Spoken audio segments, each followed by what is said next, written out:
할렐루야. 온 이스라엘께 샤bat 예배에 참여하신 여러분들을 주님의 이름으로 환영합니다. 오늘은 창세기 토라 포션 5785 두 번째 시간인데요. 제목이 노아흐입니다. 우리말로는 이제 노아인데요. 참 이 노아의 이 메시지가 오늘날 우리들에게 회자되는 마지막 종말에 대한 엄중한 경고, 여러 가지 많은 내용들이 함의가 되어 있어요. 그래서 참 오늘은 이게 굉장히 중요한 그런 부분들을 다룰 텐데 함께 깊이 들어가기를 소망합니다.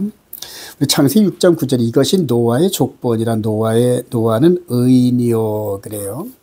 11절에 그때 온 땅이 하나님 앞에 부패하여 포악함이 땅에 가득한지라. 여기서 포악함은 이제 하마스라고 히브리어가 이제 하마스인데 오늘날 저와 여러분들이 귀에 익숙하죠. 하마스라는 단어인데요. 가자지구, 이스라엘의 가자지구의 하마스. 지금 아주 땅굴파고 아주 뭐 거의 괴멸 직전에 있죠. 작년 10월 7일 이들이 이스라엘을 공격해서 갓난 아이들까지 참수하고 살아있는 사람을 막 불에 태우는 이런 엄청난 만행을 저질렀는데 지금 그런 그 만행들이 하나님께서 노아의 마지막 시절에 이 땅에 있는 그 포악함을 보는 것과 똑같은 모습. 이제 앞으로 우리 주님 오시는 그날이 점점 가까울수록 이 포악함이 점점 더 온 세계를 지배할 겁니다. 그리고 팽배할 겁니다. 그런 가운데 하나님의 선택한 당시의 노아와 그 7, 8명의 그 식구들처럼 이 마지막 때 이렇게 노아의 홍수 때 물심판을 바라보면서 마지막 때 불심판을 바라보는 이런 애틋한 마음, 그리고 저 기도하고 하나님의 공의와 자비를 구하는 그런 저와 여러분들 되기를 소망합니다. 하나님께서 지면에서 쓸어버리시려고 이렇게 계획을 잡으셨어요. 그런데 그러는 노아는 그러는 가운데 여호와께 은혜를 입었더라 이렇게 표현해. 은혜. 그러니까 그런 많은 포악한 가운데서 하늘의 별과 같이 반짝반짝 빛나는 그런 존재가 있으니 바로 노아였다는 얘기거든요. 근데 그 노아라는 그 히브리어가 참 재밌어요. 이게 이제 히브리 말로 이제 이게 눈, 생명이란 뜻이 있어요. 물고기가 팔딱팔딱 뛰는 모습이거든요. 그리고 헤트, 요거는 이제 울타리라는 의미가 있거든요. 그래서 노아라는 의미 생명의 울타리, 이제 그런 의미가 있어요. 자, 물로 멸망시키려고 하는데 그 가운데 은혜를 입은 노아와 그에 딸린 식구들을 위해서 방주를 지라는데 당시로선 도저히 믿어지지도 않고 또 순종할 수도 없는 그런 그 과정을 하나님의 말씀을 의지하고 믿고 순종을 했어요. 노아가. 그리고 배를 완성했어요. 그리고 하나님의 심판이 시작되자 구원과 멸망이 그대로 요 나무 판자 요 사이 하나에서 갈라져요. 그러니까 하나에 보실 때 반은 구원이고 반은 멸망인데 이런 과정이 홍해를 건널 때 건너간 이스라엘 백성들, 물에 빠진 애굽 백성들 이렇게 연결되잖아요. 마지막 때 공주로 끌어올려가는 예수님의 신부들과 땅에 남아서 불심판을 당하는 그런 그룹들, 이게 계속 연상되죠. 그리고 궁극적으로 홍수 심판을 피해서 새 하늘과 새 땅에 대한 예표로 이렇게 참 당대에 하나님의 그 말씀대로 순종하며 하나님의 뜻을 드러낸 노아와 그 식구들, 마지막에 또 우리가 본받아야 할 모형과 그림자인 줄로 믿습니다. 자, 좀 더 깊이 들어가 볼까요? 홍수 심판을 앞두고 노아와 맺은 언약인데 그렇게 멸망시키려는 계획 속에 18절 그러나 너와는 내가 언약을 세우리니 그래요. 언약 그래요.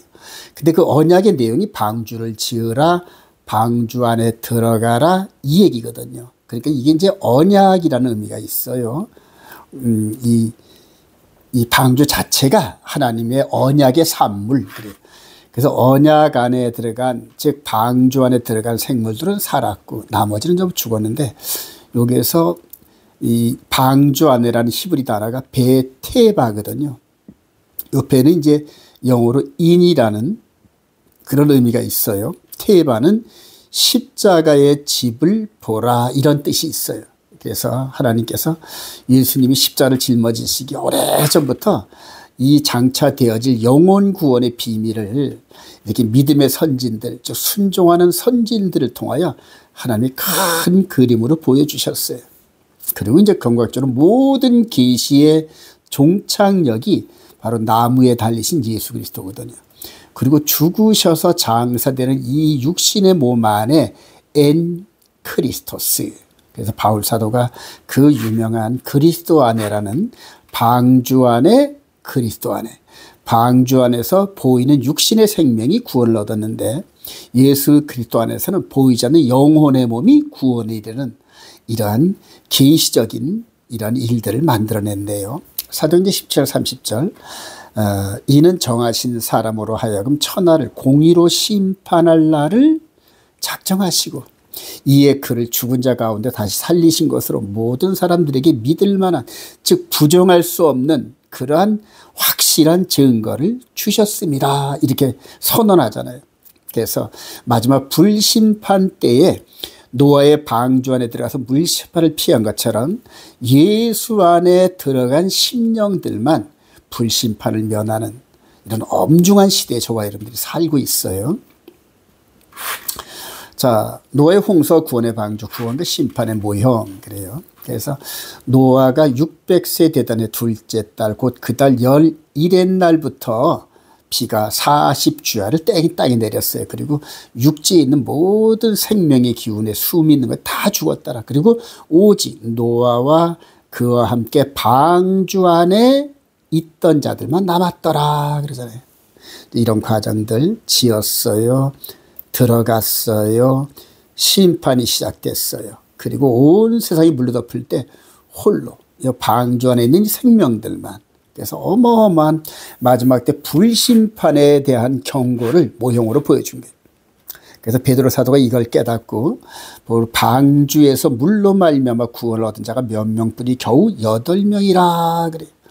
베드로 사도가 이런 것들을 통시적으로 바라보면서 마지막 때 이 지구촌은 하나님께서 농부이신 하나님께서 예수 그리스도의 신부 즉 영혼의 거룩한 열매를 거두고 나면은 그 땅을 불사르는 것처럼 그렇게 불사르시겠구나. 그러면서 마지막 때 구원에 대한 그 표상이 노아의 방주 안에 들어간 그 사람들만 살았구나.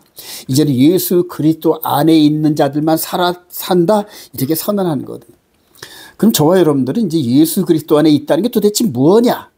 이거를 한번 깊이 묵상해 보고 그 말씀을 붙잡아야겠죠. 생명줄을 갖고 붙잡아야 돼요. 놓치면 죽는다. 그런 마음으로 붙잡아야 되는 줄로 믿습니다. 자, 노아의 방주와 예수 그리스도 안에 있는 영혼의 방주 이렇게 이제 제가 제목을 달았는데요. 창세기 7장 23절 지면의 모든 생물을 쓸어버리시니 곧 사람과 가축과 기는 것과 공중의 새까지라 이들은 땅에서 쓸어버림을 당하였으되 오직 노아와 그와 함께 방주 안에 있던 자들만 남았더라. 그래요. 아까 말씀드렸죠. 이 방주 안에 베테바 십자가의 집을 보라. 그 안에 있는 자들만 살았다. 이게 노아의 홍수 때의 모형과 그림자가 된 구원에. 근데 이제는 마지막 때 똑같이 나무 위에 달려서 그 나무에 십자가를 짊어지고 죽으신 이분 안에 있어라. 그래서 로마서 6장에 보면은 그리스도와 함께 십자가에 달리고 함께 죽고 함께 장사되었으면은 너희들이 부활하리라. 누구처럼? 우리 예수님이 부활하신 것처럼. 그래서 저와 여러분들이 이 부활의 소망의 확신을 가지려면은 예수님과 함께 죄에 죽었습니다 고백하면서 죄와 싸워 죽는, 그러니까 죄가 더 이상 주장하지 못하는 그런 상태로 거듭난 비본 어게인. 그래. 니고데모에게 너 거듭나야 하나님 나라 볼 수 있어, 갈 수 있어 이렇게 할 때 거듭나는 게 뭡니까? 어머니 뱃속에 다시 들어갔다 나와야 됩니까? 이렇게 했던 이 비본 어게인 거듭남이 바로 예수와 함께 죽고 우리 속사람이 죄에 대해서 죽는 겁니다. 그리고 장사되고 그래서 퍼펙트한 거룩, 퍼펙트한 의로움, 하나님 앞에서 더 이상 죄로 정죄받을 거리가 없는 완전한 죽음. 그게 바로 현재 저와 여러분들이 죄에 대해서 죽는 과정들이거든요.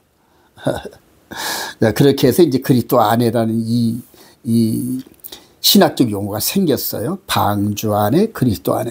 근데 이거를 우리 예수님께서 요한복음 15장 5절에 나는 포도나무여 너희는 가지라. 그가 내 안에 내가 그 안에 거하면 내 안에. 이제 영적인 개념을 설명을 하는데 포도나무에 나무와 가지 그리고 그걸 가꾸신 농부 이렇게 이제 영적인 그런 형이상학적 개념을 설명해 주고 있어요. 보이는 개념으로. 그러니까 가지와 포도 알맹이는 나무에 달려서 똑같이 동일 본체예요. 나무에 가지가 매달리고 가지에 포도 알맹이가 맺는 이런 과정들을 이제 영적으로 이렇게 보여주는 거거든요. 사람이 열매를 많이 맺나니 나를 떠나서는 너희가 아무것도 할 수 없으리라. 사람이 내 안에 거하지 아니하면 가지처럼 밖에 버려져 마르나니 사람들이 그것을 모아다 불에 던지르리라.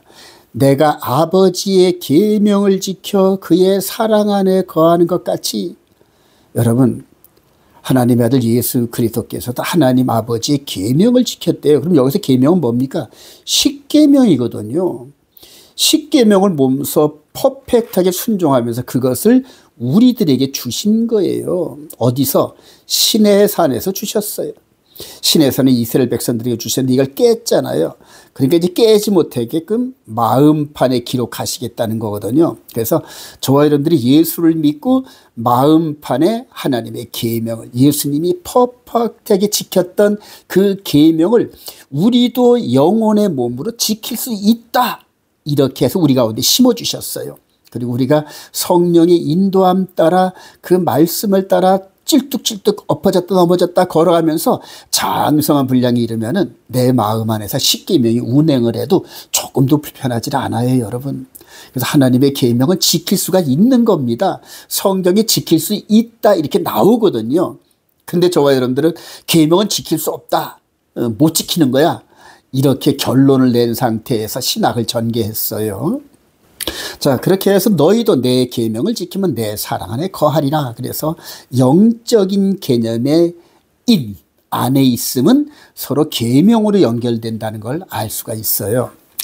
에베소서 1장 3절 찬송하리도다 하나님 곧 주 우리 주 예수 그리스도의 아버지께서 그리스도 안에서, 또 창세전에 그리스도 안에서 그의 사랑하는 자 안에서, 이렇게 해서 그리스도 안에서 모든 것, 즉 영적 개념, 저와 여러분들의 속사람, 즉 장차 완전한 부활체로서 하나님 백성이 일원이 되는 것, 하나님을 마음껏 만나고 찬양하고 부자지간에 만나는 것처럼 만날 수 있는 영의 몸에, 이런 관점에서 현재가 진행되고 있거든요.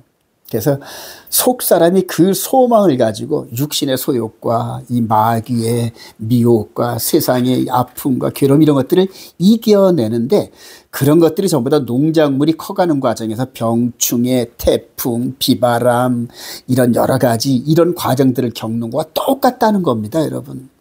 자, 그래서 다시 한번 말씀드리지만은 방주 안에 있다는 거는 예수 그리스도 안에 있다는 거고, 예수 그리스도 안에 있다는 거는 계명으로 연결된다는 거, 이거를 여러분 유념해 주시길 소망합니다.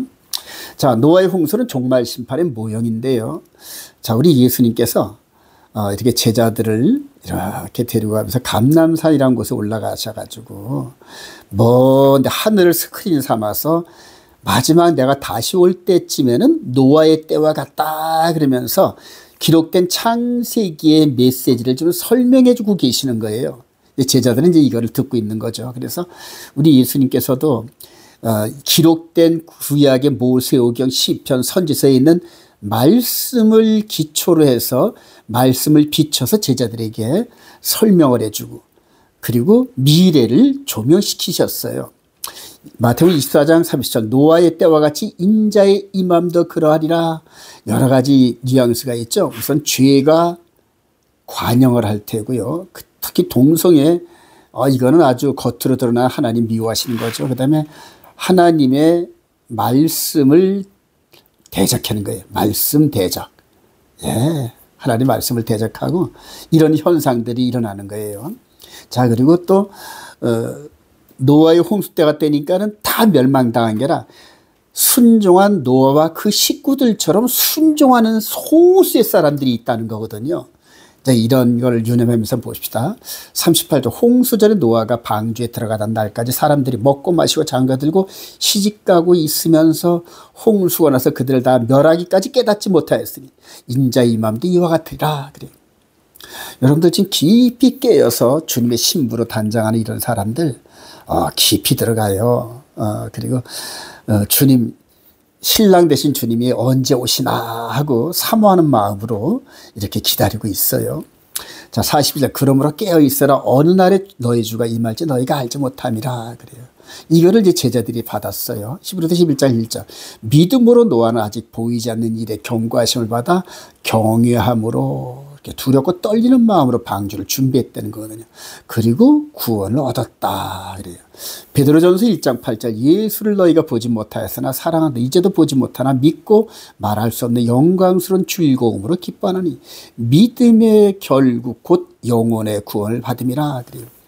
여러분 믿음이라는 것은 보지 못한 것의 증거인데 이게 뭐냐면 우리 속사람이 속해 있는 그 이야기라는 얘기입니다. 여러분 속사람 눈에 안 보이는 얘기를 마치 눈에 보이는 것처럼 그렇게 믿고 따라가는 거 이걸 믿음이라 그러거든요. 여기서 또 베드로 사도의 한마디 더 들어볼까요? 자, 베드로서 3장 4절 먼저 이것을 알지니 말세에 저와 여러분들이 말세 중에 말세예요. 조롱하는 자들이 와서 자기의 정욕을 떠나 행하며 조롱하여 이르되 주께서 강림하신다는 약속이 어디 있느냐. 조상들이 잔 후로부터 만물이 처음 창조될 때와 같이 그냥 있다 하니 이는 하늘이 옛적부터 있는 것과 땅이 물에서 나와 물로 성립된 것도 하나님의 말씀으로 된 것을 그들이 일부러 잊으려 함이로다. 이런 말미암아 그때의 세상은 물이 넘침으로 멸망하였으되. 여기서 베드로가 주님한테 지금 배우잖아요. 이렇게 노아 때를 중심으로 해서 우리 주님이 다시 오실 때의 종말에 대해서 강의를 듣고 이해를 했다는 거거든요. 베드로 사도가. 자, 그때는 물이 넘쳤잖아. 그 얘기하는 거거든요. 근데 배 안에 있는 사람만 살았잖아. 그런데 7절 너무 중요해요. 이제 하늘과 땅은 우리 눈에 보이는 하늘과 땅은 그런 동일한 말씀으로 불사르기 위하여 보호하신 바 되어 경건하지 않은 사람들의 심판과 멸망의 날까지 보존하여 둔 것이라. 한마디로 말하면 물로 심판했던 것처럼 불로 심판한다는 거예요. 여러분 불로 심판. 예, 그러니까 이 지구촌 자체에 생명은 하나도 없습니다. 완전히. 예. 근데 그 살아있는 생명은 어떻게 된다? 하늘로 끌어올려져 갈 생명들 외에는 이 밑에 지구촌에 있는 모든 육신의 생명들을 전부 불에 태우신다는 거예요, 여러분. 예. 근데 이걸 제가 강조하는 거는 주님 재림 이후로 천년왕국이 예루살렘을 중심으로 1000년 동안 보이는 나라로 세워진다. 이렇게 주장하는 분들이 지금 너무 많기 때문에 그러는 거예요. 성경은 그런 말이 전혀 없어요. 불로 태운다 그러잖아요. 노아의 홍수 때처럼 물로 심판한 것처럼 우리 주님이 다시 오실 때 구원 얻을 사람들은 공주로 끌어올리고 이 땅에 있는 사람들은 전부 모든 생명들을 불로 태운다는 거예요. 이걸 믿으시기 바랍니다. 그래서 우리 주님 재림 후로는 더 이상 구원에 대한 소망과 이런 것들이 없어요. 현재가 너무 중요합니다. 현재가. 그래요. 그래서 종말론에 대한 이런 부분들, 특히 제가 이번에 준비한 11월 11일부터 2박 3일 안성 사랑의 교회 수양관, 여기에서 이런 깊은 이야기를 나눌 터인데 사랑하신 여러분들 중에서 많이 좀 오셨으면 좋겠어요. 자, 노아와 맺으신 무지개 언약과 새 창조. 그래요. 이제 물로 심판하고 나서 이런 상태에서 새 언약을 또 맺어요. 내가 내 무지개를 구름 속에 두었네. 이것이 나와 세상 사이의 언약의 증거라. 그러면서 물로 심판을 더 이상 안 하시겠다는 거예요, 여러분. 그리고 이제 이전에 있었던 모든 땅에 있는 악의 부패함이 전부 다 멸절되고 새롭게 시작되는 거예요. 그러니까 땅은 비록 온통 진흙구덩이에 이런 옛 모습은 사라졌지만 그러나 새롭게 시작하겠다는 거예요. 근데 이것도 이제 종말에 되면 또 이렇게 악해지잖아요. 그래서 이런 것들은 이제 표상인데 장차 저와 여러분들이 부활체의 몸으로 공주로 끌어올려져서 예수님의 신부 혼인잔치 참여하면서 이 영의 몸이 퍼펙트한 영의 몸이 들어가 살아갈 새하늘과 새 땅. 그래요. 사랑하신 여러분, 사도들 중에서 전부 유대인들이잖아요. 12사도들은요. 그 이전까지는 가나안 땅을 중심으로 이스라엘의 회복에 대해서 우리 주님과 대화를 했었는데, 이후로 성령 받고 나서는 가나안 땅, 보이는 땅에 대한 개념을 말한 사도가 한 명도 없어요, 여러분. 왜 그랬을까요? 이전까지 성령 받기 전까지는 겉사람의 이스라엘, 겉사람의 다윗의 왕국을 재현할 메시아, 이렇게 생각을 했었거든요. 그리고 현재도 이스라엘 사람들, 유대인 중에는 예수 안 믿는 사람들은 현재 지금 이 가나안 땅에 있는 현재 이스라엘, 지금 헤즈볼라, 이란, 하마스와 전쟁하고 있는 이 나라가 메시아 왕국의 전초다, 이렇게 생각하는데 전혀 아닙니다, 여러분. 그런 가운데서 속 사람의 나라를 지금 계속 지금 생명책에 기록하면서 뽑아내고 있는 겁니다. 현재 보이는 이스라엘의 건국과 이런 여정은 이제 종말의 시간 타임라인을 우리에게 보여주는 그런 시계 역할하는 것 외에는 거의 역할이 없어요. 이제 3년 반 남았거든요, 저들이. 그래요. 자, 계시록 19장 6절 이하에 어린 양의 혼인잔치에 청함을 받은 자는 복이 있도다. 그래요. 어린 양의 혼인잔치에 청함을 받은 자들은, 이거는 신부 당사자를 말하는 거예요. 신부 당사자. 그래서 이 수많은 사람들이 아담 이후로 그리스도에 잠자는 자들은 부활하고, 살아있는 사람은 부활체로 변화돼서 한 번에 휴거됩니다. 한 번에. 딱 수확은 한 번 돼 있어요. 그리고 휴거된 그들에게 세마포 옷을 주시는데, 이 세마포 옷은 성도들의 옳은 행실로다 하더라. 그러죠.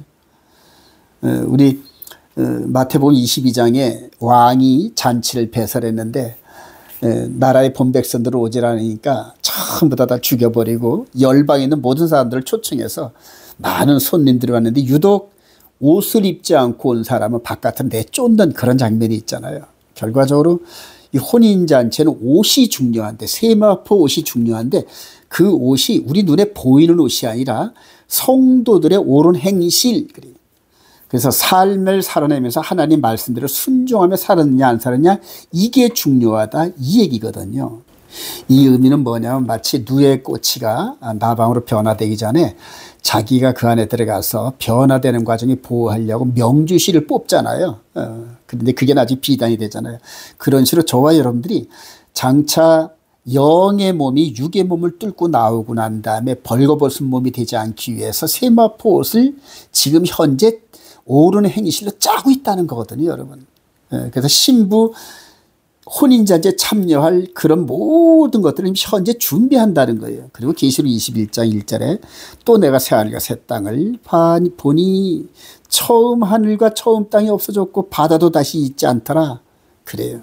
이게 현재 보이는 지구촌이 아니라 바로 여기란 얘기거든요, 여러분. 또 내가 보면 거룩한 성 새 예루살렘이 하나님께로부터 하늘에서 내려오니 그 준비한 것이 신부가 남편을 위하여 단장한 것 같더라. 보좌에 앉으시니가 이르시되 보라, 내가 만물을 새롭게 하노라. 그래요. 그래요. 리제너레이션, 다시 창조. 그래요. 여기서도 이렇게 했던 것이 재창조에 대한 보이는 모형이었고, 그 다음에 육의 몸을 벗고 올라와서 이제 퍼펙트해서 하나님 아버지를 만날 수 있는 영의 몸의 완성. 예. 이들이 들어갈 살 나라, 흠이나 티나 주름 잡힌 가운데 퍼펙트한 그 나라. 그게 저와 여러분들 지금 기다리고 있어요, 여러분. 그 나라가.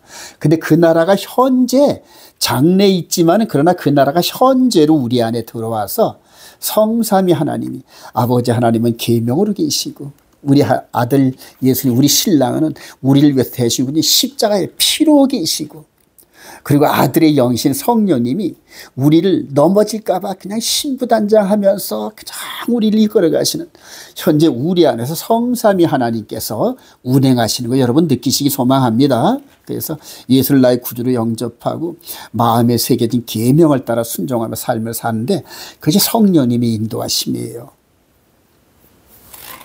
자, 무지개 언약을 조롱하는 바벨탑과 말세 시대. 그래요. 그래서 하나님이 더 이상 물로 심판하지 않겠다 그랬는데, 그걸 불신해가지고 이렇게 높이 바벨탑을 쌓았고, 모든 사람들을 노예화해서 니무롯이 이렇게 하나님께 도전하고 있는 거거든요. 요즘에 보면은 이제 그 뭡니까? 쭉 올라오는 오벨리스크. 그래. 미국 워싱턴 백악관 앞에 있는 높은 그런 오벨리스크 이런 것들이 있잖아요. 하나님을 향하여서. 그리고 보면은 이제 그 서울 사랑의 교회 그 위에 드론으로 찍은 거 보면은 아주 기괴한 모습으로 가운데 탑이 쫙 올라가는 이런 모습들 전부 지금 바알을 상징하는 그런 건축물들입니다, 여러분. 예, 이집트의 오벨리스크 이런 것들이 하늘을 향하여 성기를 세우는 것과 똑같은 모습이거든요. 아주 그냥 하나님 불쾌하게 여기시는 그런 장식물들인데 그걸 미국의 의사당 그다음에 백악관 앞에 또 여기저기 막 세워놓고 로마 그 카톨릭 본산에 가면 그런 오벨리스크들이 있고 그래요. 그리고 교회를 지을 때 그냥 하늘을 향하여 그렇게 뿜어내는 그런 그 돌탑을 세운 이런 것들 그래요. 자, 이게 유럽 이 EU 그 회의소죠. 그리고 이제 동성애를 상징하는 이런 그 무지개 색깔 이런 부분들 무지개를 뭡니까 비웃는 거지 않습니까? 하나님의 언약을. 현재 지금 무지개 언약 안에 저와 여러분들이 지금 살고 있어요. 이게 더 이상 물로 심판 안 하는데 대신 불로 심판하겠다는 거예요. 자, 그래서 이걸 하나님이 내려오셔서 온 땅의 언어로 혼잡하게 하셔가지고 그대로 흩어져 버리셨죠. 그리고 온 세상을 흩어 지금 한 4, 5천 년 정도 이렇게 세월이 흘렀어요. 자, 말세를 바라보면서 바울 사도에게 경고해. 너는 이것을 알아. 말세에 고통하는 때가 이르러 그래요. 사람들이 자기를 사랑하고 돈을 사랑하고 자랑하고 교만하며 비방하며 부모를 거역하며 감사하지 않고 거룩하지 않으며 무정하며 원통을 풀지 않으며 전부 다 이런. 그리고 결론은 경건의 모양은 있으나 경건의 능력은 부인한 이 같은 자들에서 네게 돌아서라. 경건의 외적인 껍데기 모양은 있는데 내적인 경건의 능력이 없어요, 여러분. 그래서 마귀와 대적하는 건 결과적으로 말씀의 힘인데 그 말씀에 대한 내공이 없어요. 말씀을 순종해 본 경험이 없어요. 그냥 예수 믿으면 전부 천국 가는 거 보장됐다 이런 잘못된 그런 교리적 해석을 따라가면서 지금 아주 막 교회가 막가빠가 됐어요. 자, 요번엔 이제 10월 27일 날 특별하게 대한민국에서 교회 그 그룹들이 10월 27일 날 이렇게 광화문, 여의도, 서울 시내 전체를 이렇게 장악하면서 동성애를 반대하는 동성애 그래요. 물론 동성애가 노예 홍수 때에 또 소돔과 고모라의 때 멸망당하는 외적인 즉 하나님을 대적하는 악한 것들의 결과물이 동성애거든요. 사실은 여러분. 예. 근데 그 동성애보다 더 하나님이 불쾌하게 하시는 게 하나님의 계명을 무시하는 거예요. 하나님의 말씀은 즉 십계명은 하나님 자신이에요, 여러분. 이거 언약궤 안에 십계명이 들었잖아요. 그리고 거기에 하나님의 임재의 상징인 그 쉐키나의 구름의 영광이 임했는데 즉 십계명은 하나님 자신입니다, 여러분. 근데 그 십계명이 지금 이 마지막 시대에 인간에 의해서 바뀌어버렸단 말입니다. 그리고 바뀐 계명을 따라가면서 지금 하나님 영광 받으세요. 그런데 얼마나 하나님이 불쾌하게 여기시는지를 몰라요. 여러분들 제가 여러 번 반복하지만 여러분 일요일을 주일 그래요. 주의 날이라는 거예요. 성경에는 안식일 외에는 하나님께서 구별되거나 안식일의 주일이라는 말 외에는 일요일의 주일이라는 말이 없어요, 여러분. 근데 이게 왜 중요하면 십계명에 포함되어 있는 게 바로 안식일 계명 네 번째 계명이거든요. 그래서 네 번째 안식일 계명이 바뀌면은 십계명이 변경된 겁니다, 여러분. 저 십계명은 하나님이라 그랬잖아요. 하나님 자신 그래요. 현재 지금 이렇게 10월 27일 날 일요일에 모여서 예배 겸 드리면서 동성애를 막는다는 한국교회가 일요일을 주일 그래요. 일요일을 주일 그래요. 저는 아주 지금 13년 전에 이렇게 샤반 예배를 드리면서 13년 동안 이렇게 마음 안에 하나님의 십계명을 순종하는 그런 종교적인 신앙의 여정을 걸어왔는데 이제는 일요일을 주일이라 그러는 분들 보면 막 마음의 살에 막 소름이 돋아요. 아유, 어떻게 일요일이 주일이야. 안식일이 주일이지. 사랑하신 여러분, 정말로 하나님의 계명에 그 두려움, 경외하는 마음을 가지시고 한번 순종해 보세요, 여러분들. 예. 지금 너무너무 제가 마음이 아파요.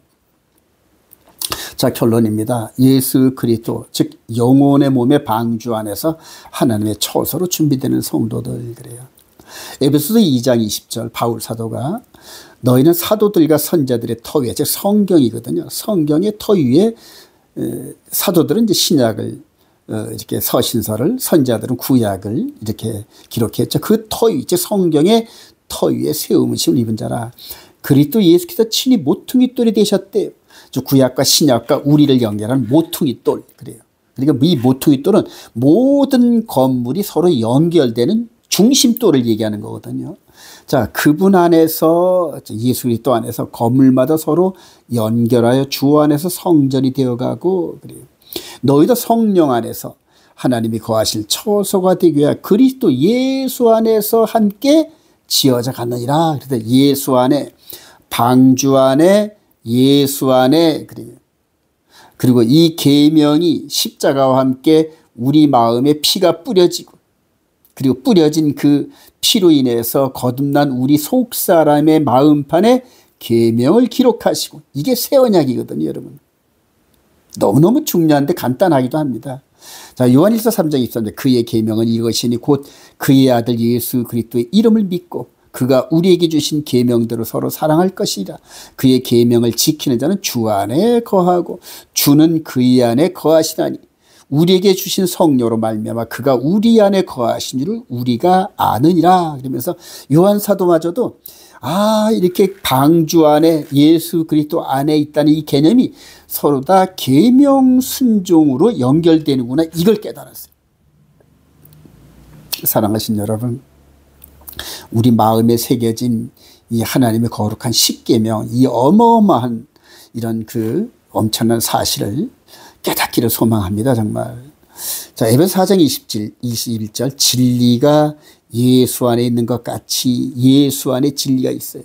십자가의 보혈의 제사와 하나님 아버지로부터 받았던 십계명을 우리 마음에 기록하고 성령님이 너희가 참으로 그에게서 듣고 또한 그 안에서 가르침을 받았을진데 너희는 유혹의 욕심을 따라 썩어져가는 구수 옛 습관을 따르는 옛사람을 벗어버리고 즉 껍데기 벗어버리라는 얘기입니다. 어차피 벗어버릴 거니까. 껍데기가 벗어지는 날이 육신의 죽음, 그리고 속사람이 새로 거듭나는 그런 거거든요. 23절 오직 심령이 우리 속사람이 새롭게 되어 하나님을 따라 의와 진리의 거룩함으로 지으심은 받은 새 사람을 입어라 그러잖아요.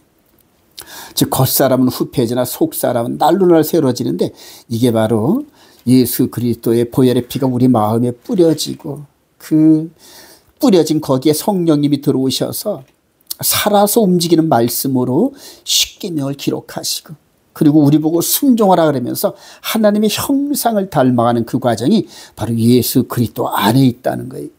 방주 안에 있다는 거예요. 크리스토 안에 있다는 겁니다.